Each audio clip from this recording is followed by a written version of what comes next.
Hey guys, this is WhytManga here with a new video, and in this video I'm going to teach you guys how to draw and shade the face in 10 ways.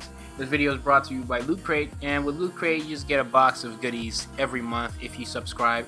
If you use the link in the description, you can get 10% off, especially if you use the code WhytManga. And as you can see here, I'm just showing you guys all the cool stuff I got like a month. Was it a month ago or 2 months ago? I don't know. But you get like really cool stuff. I had like a really cool... I get posters every time, t-shirt. I don't even buy t-shirts anymore. So, yeah, thanks to Loot Crate.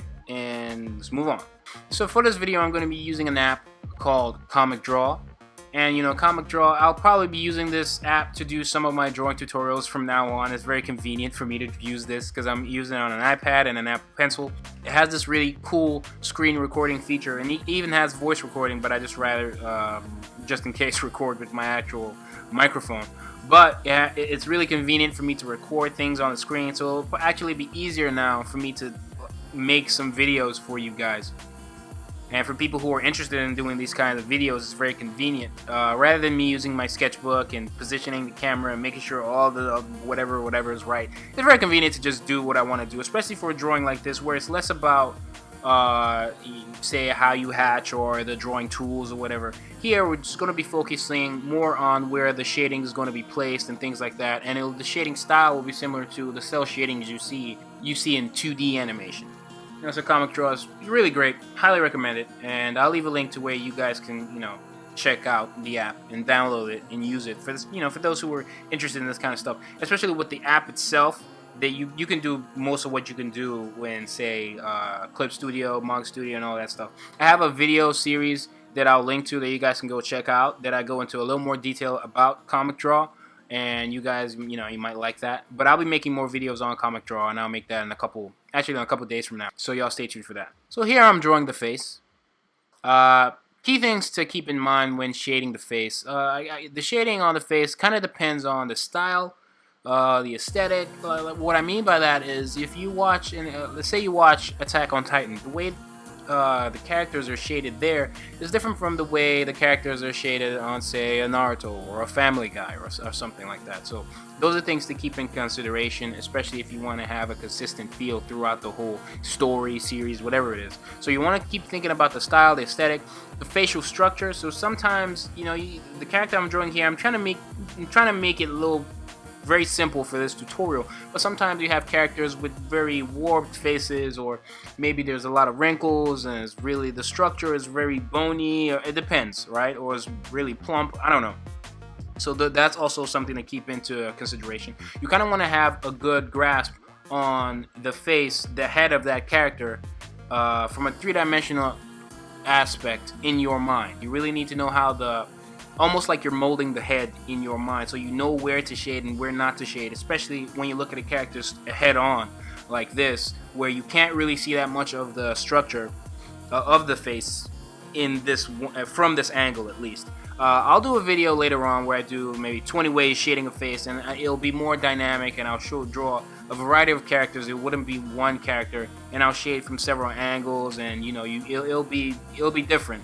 But for this video, I want to keep it light, keep it simple, and just kind of go through the basic foundations and the fundamentals to keep in mind, the principles to kind of carry on from here to, say, whatever you're working on, and see what applies and what doesn't. Take what you like and take, you know, study what you like or what you don't, and practice and have that apply to your artwork. So I'm just going to try and keep it simple for this video. And even though I'm still doing 10, I'm just doing 10 to make it, you know, a little more fresh, and give you guys, it might spark up some ideas for other characters you guys have planned, or other things you want to shade and whatever. Another thing to keep in mind is the light source, where it's coming from, the angle of the light source, where that's coming from, and then the light intensity. So if the light is really close to a character, then the shadow, the shading would technically be darker. So you also want to keep in mind of contrast. You see shows like, let's look at some Western comics where there's a really flat black in some shading areas, and or you look at shows like Black Dynamite where some of the shading is like a flat black, right? And that also has to do with like the contrast that they've chosen for the style of the animation and the cartoon, or the color grading that you see in some TV shows, where you watch some TV shows and there's like a flat black there, right? And you know, that might not be how it actually is when you're there in person, but you get what I'm saying. These are things to consider when you're putting all this stuff together. So this video is going to be simplified, very cartoon style cell shading. Just focus on where I'm actually shading, like the placement of the shading, and don't focus, like, I'm not going to do like highlights. Highlights is a different thing, and I think I'll not too different, but because it still has to do with lighting, but I think I'll dedicate that to a separate video, because I think that deserves a video on its own.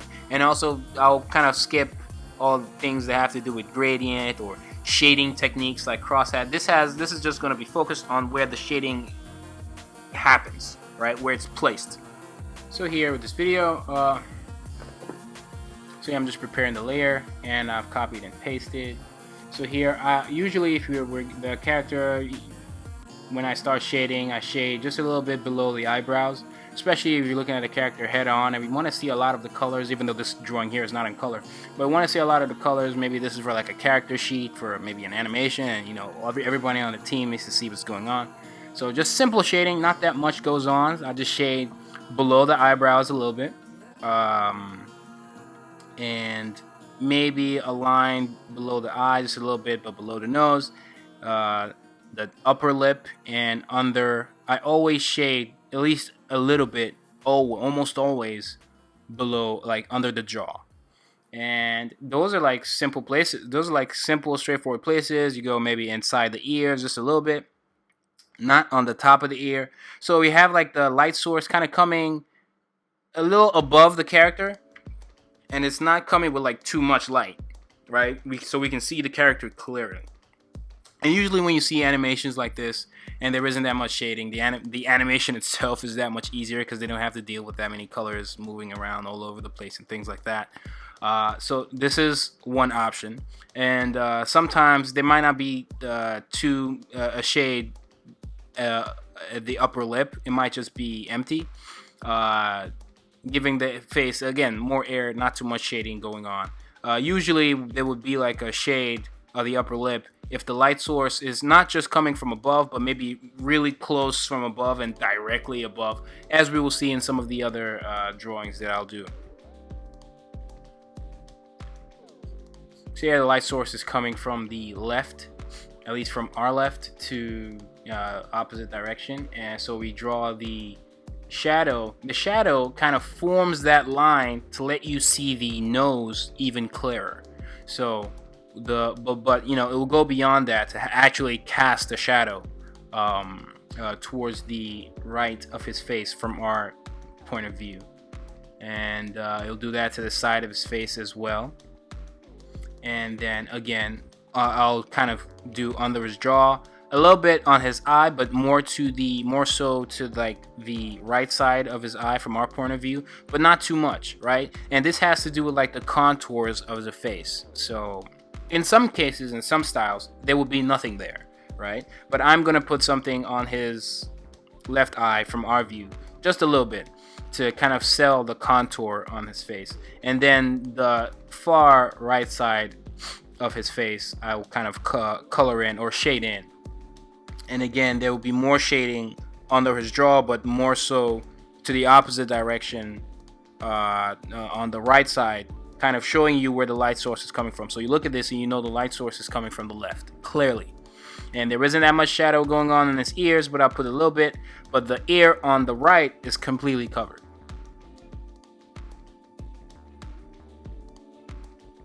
Now we have one where I'm doing the light source is coming from below, and a lot of times light source is coming from below kind of evokes some kind of dramatic effect, and you can use it for even comedic things, or maybe someone's trying to be scary, so it's like really dark and they have like a torch below their face and you're telling a scary story, or they're near a fire and you're telling, I don't know, a bunch of kids in the woods, whatever. You get my point.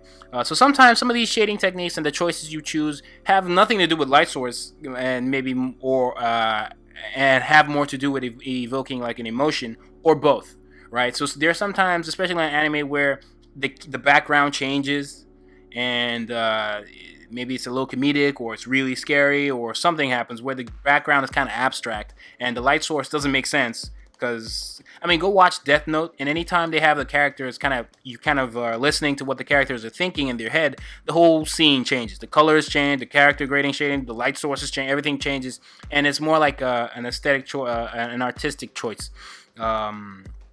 It's more artsy, I guess. So here you have the light source coming from below, and I made sure to put some shading like right above the lip, right, and then in the middle of the nose, kind of. So we see the light source at the bottom of the nose where the nostril is. You can see some light there, but then the light shouldn't really touch like the bridge of the nose a little bit. So there's a shadow there.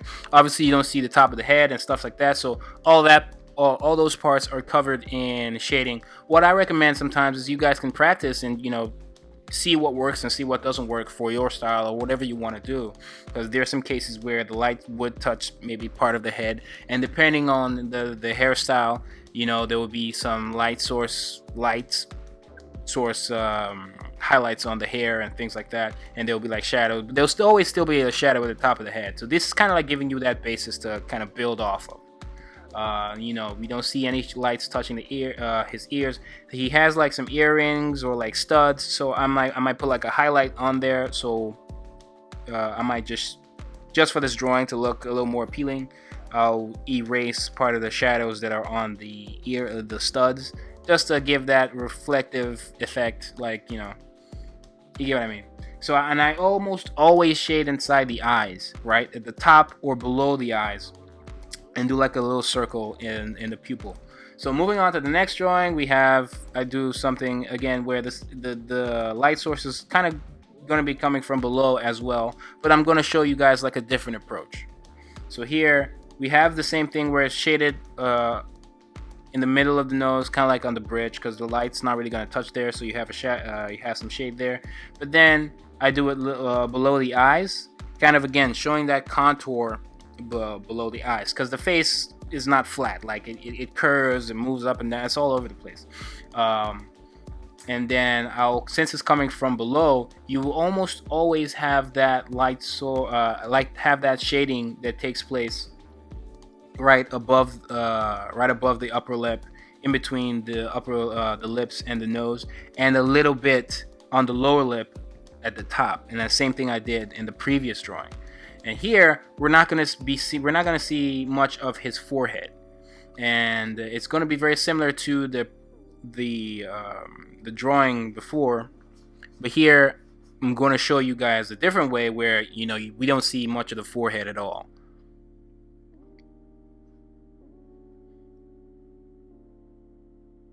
And again, you can go a step further and practice on your own, and move the light source a little bit and try to imagine how it will look.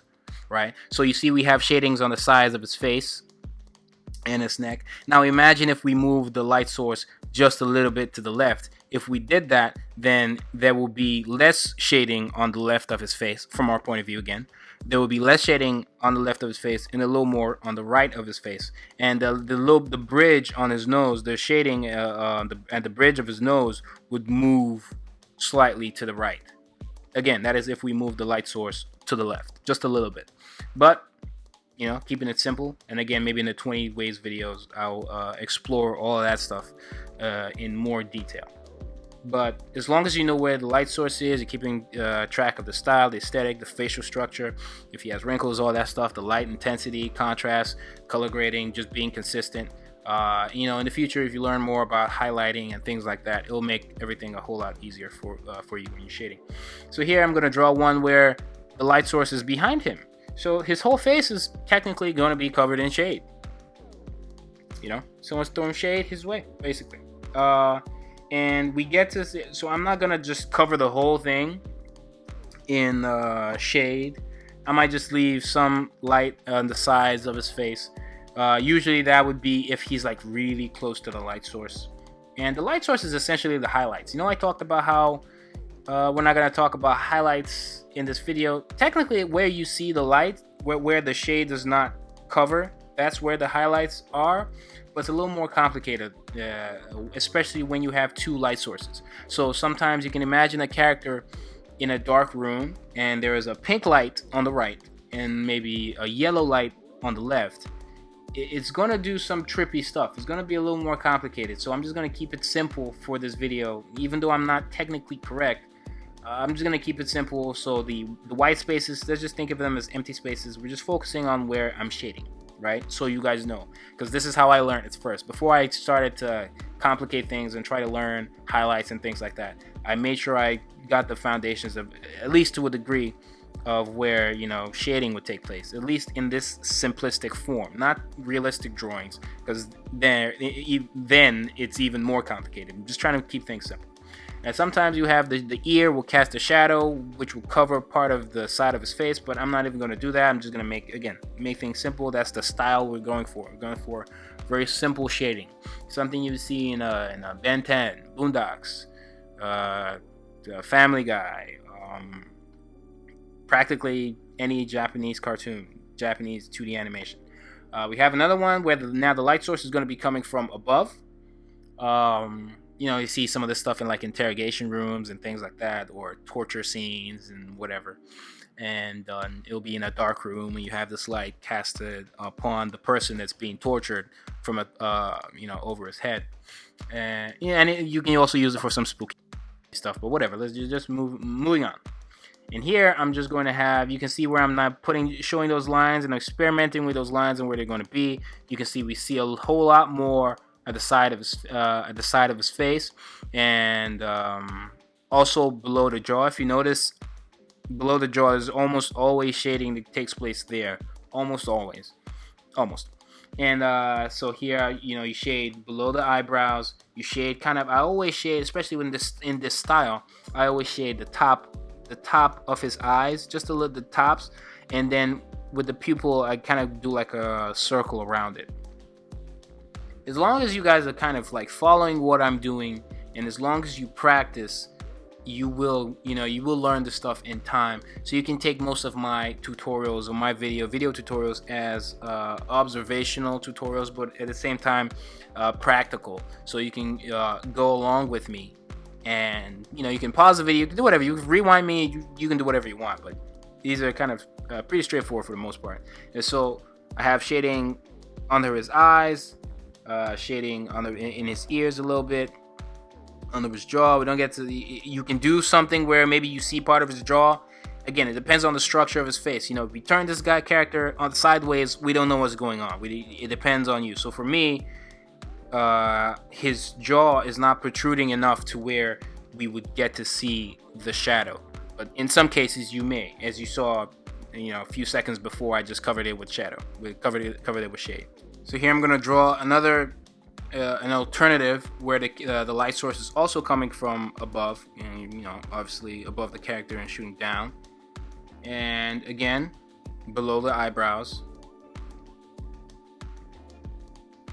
You know, here we would definitely see it at the upper lip. This is one of those cases where you see it in the upper lip, same as the shading drawing before this. We see it again, the eyes a little bit, under the jaw. Those are the usual suspects. We will see it below, like under his nostrils. The shading here wouldn't get to show us too much of his nose structure, so we will only get some definition below the nostril.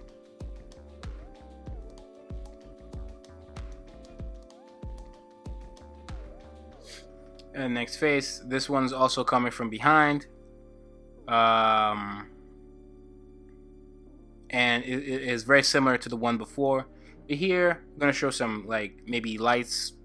Maybe there's like a different light source in front of him that's very faint. It's not that much, and you would definitely see the highlights as a reflection on his eyes for sure. He's not close enough to it to where it's gonna have any effect on the shading, but you know, you see what I mean. And here, this is also a good technique where you remove the inks and you can still see the face. You can still see a face even if you remove the inks, and that's a good sign that, you know, you're kind of on the right track.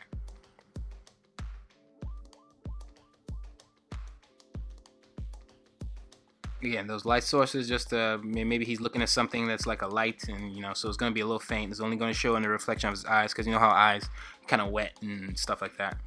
But everything else is pretty much covered in shade, shadow, shading, whatever.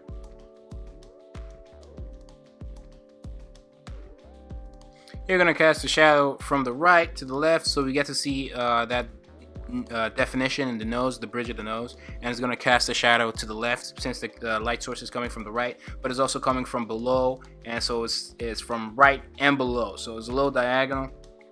We'll see most of the shadows on the left side of his face from our point of view, which makes sense. Now, if you've been following so far, everything at this point is pretty much self-explanatory.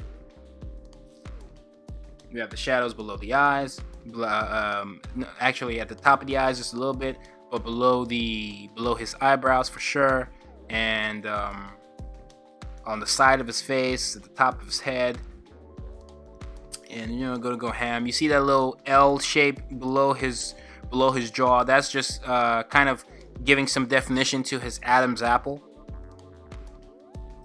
And you can do that if you want. To say if it was a female character, we wouldn't do that at all, because females don't have Adam's apples, last I checked.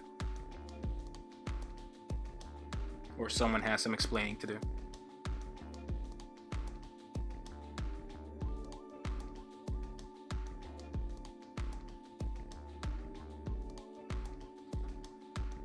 And then I put a little bit on his right eye, but you can see it where it's also showing that contour, but not too much. It's coming from below, but also coming from the right, so you also kind of have to be thinking of all this stuff as you're shading. And here it's digital, so I can always Control Z. It's easier for me to experiment in this stage. If the character had more contours, the face was a little more rigid and bony and whatever, it might be more interesting to experiment, to explore some shading angles and stuff like that, but again, we're keeping it simple. Now for the last face, I'm gonna do something where the light source is kind of coming from below, a little closer to his face, and the light is, it's a unique light source. It's whatever. You'll see what I'm saying. And when if you look at it, you can see where where this would apply in some cases. So it's coming from below for sure. See at the top of his lower lip, just a little bit. And in some cases, depending on the relationship between his lower lip and his jaw, there will be some shading under the lower lip, but in some cases there wouldn't be any. Again, it depends on the style and all that good stuff. Here again, we're not going to see much of his forehead, so all that's going to be covered in. The top of his ears is shaded here as well. And just to stay on topic, when you see like flat black shading, it's usually because the intensity of the light source is like really high. And sometimes it's not just like a flat black. There's like a gradual process before it becomes flat black, but that's where you become more realistic with the drawing and the painting and the shading and all that good stuff. Again, all this is something that you can go explore on your own, because all this stuff doesn't happen easy. There isn't a video where you're going to watch once and you're going to get everything. You really have to sit down and practice. So once you practice, you pick up a thing or two, and with time, you'll be good at this stuff. Yeah, that's pretty much it. That's pretty much it for this video. These are the 10 heads, if I know how to count. And so yeah, leave a comment if you have any questions. Don't forget to like this video. Don't forget to subscribe. More videos are coming up. More videos using this app because it'll be more convenient. I mean, just imagine, it's the same thing as it would have been if I was sketching on my sketchbook. But hey, now I get to save paper and stuff like that. Also thinking about doing more videos with like Q&As and maybe sketchbook tours and things like that. You leave comments if you're interested in that kind of stuff. Interested in seeing more videos regarding shading and things like that. For those who don't know me, I'm the creator of Apple Black. You can read the first 4 chapters of Apple Black free on Saturday AM, so you guys can go check that out. Check out Saturday AM and all the other comics that are on there. Just think of it as a more diverse Shonen Jump, for lack of something else for me to compare it to. That's what it is, but it's a bi-weekly digital magazine, so we release twice a month. Also hit the bell notifications so that you get notified each time I upload a video. Don't forget to check out Comic Draw. Again, I'll leave links to where you can check out Comic Draw and more details, and where you can download the apps and all that good stuff. And yeah, that's it for this video, guys. It's WhytManga, and I'm out.